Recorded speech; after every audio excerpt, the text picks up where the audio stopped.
Shalom Bapak Ibu Saudara, mari kita ngomongin firman Tuhan. Sebelumnya mari kita berdoa. Tuhan, kami akan ngobrol tentang firman-Mu. Bimbing kami ya Roh Kudus, agar kami bukan saja ngobrol tentang firman-Mu, tetapi kami menjadi pelaku yang setia.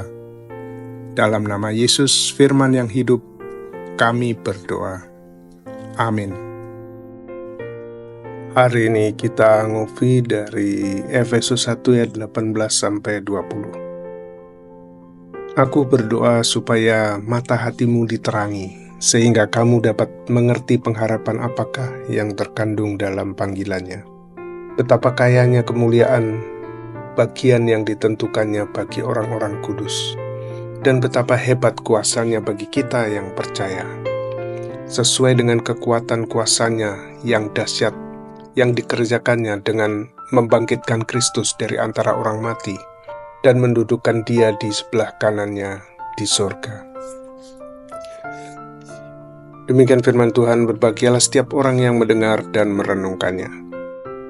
Judul renungan hari ini, Melihat Kuasa Allah. Pernahkah saudara berjalan di dalam ruangan yang gelap dan tersandung karena tidak dapat melihat? Kadang-kadang bahkan sebagai orang Kristen, kita hidup dalam kegelapan rohani, tidak menyadari sumber daya luar biasa yang telah Tuhan berikan kepada kita. Dalam bagian ini Paulus berdoa bukan untuk berkat-berkat baru, tetapi agar orang percaya melihat apa yang telah mereka miliki di dalam Kristus. Efesus adalah surat Paulus kepada gereja yang sedang bertumbuh di dalam budaya yang beragam secara rohani, dan seringkali terjadi perselisihan. Dalam pasal 1, Paulus memuji Tuhan untuk setiap berkat rohani dan kemudian beralih ke doa. Ia meminta agar orang percaya memahami kedalaman apa yang Tuhan telah lakukan bagi hidup mereka. Efesus 1 ayat 18-20 adalah doa untuk pencerahan rohani, sehingga orang percaya dapat hidup dalam terang, harapan, warisan, dan kuasa. Beberapa hal utama yang dapat kita pelajari dari bagian firman Tuhan ini. Yang pertama, semoga mata hatimu menjadi terang. Doa untuk penglihatan rohani. Paulus tidak berdoa untuk penglihatan fisik, tetapi penglihatan hati. Pemahaman yang lebih dalam akan karya Allah di dalam hidup orang percaya.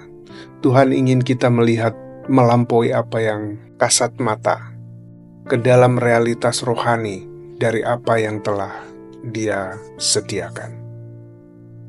Yang kedua, pengharapan yang kepadanya Dia telah memanggil kita. Sebuah harapan yang terpaut pada kebenaran Allah.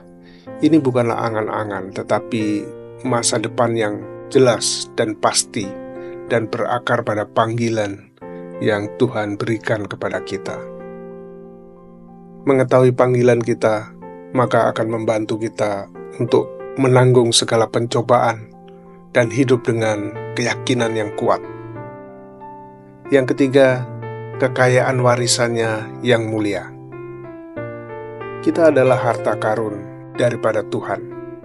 Paulus tidak hanya berbicara tentang apa yang kita warisi, tetapi apa yang Tuhan lihat dalam diri kita, umatnya, sebagai warisan yang mulia. Dan kita adalah orang-orang yang sangat dihargai oleh Tuhan. Bagian yang keempat, kuasanya yang tak tertandingi bagi kita, orang yang percaya.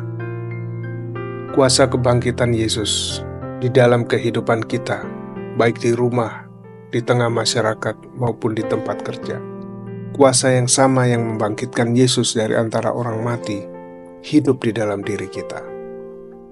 Kekuatan ini bukan hanya untuk mujizat, tetapi untuk ketahanan sehari-hari, kemenangan atas dosa, dan transformasi rohani kita.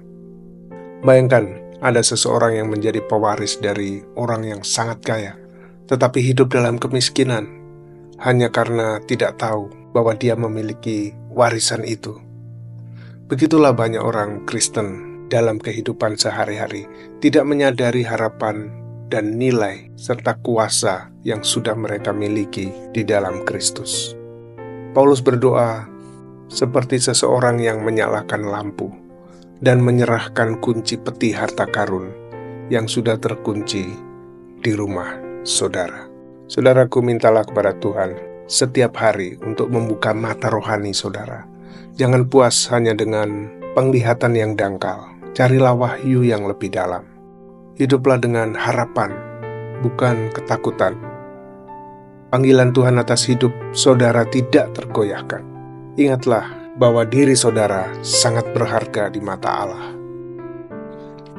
Memang kita adalah orang yang lemah, tetapi roh yang sama yang membangkitkan Yesus di dalam diri kita, kita dapat menghadapi segala tantangan dan pencobaan dengan kekuatan yang dari Tuhan. Marilah kita berdoa. Bapa di surga, bukalah mata hatiku hari ini. Tolonglah aku untuk melihat dengan jelas harapan yang telah Engkau berikan di dalam panggilan-Mu untukku. Tolonglah aku untuk dapat melihat betapa aku adalah orang-orang yang berharga di mata-Mu. Dan biarlah aku juga melihat kuasa yang telah Engkau sediakan melalui Kristus. Ajari aku untuk berjalan dengan iman, yakin akan janji-janji-Mu, dan kuatkanlah aku dengan roh-Mu.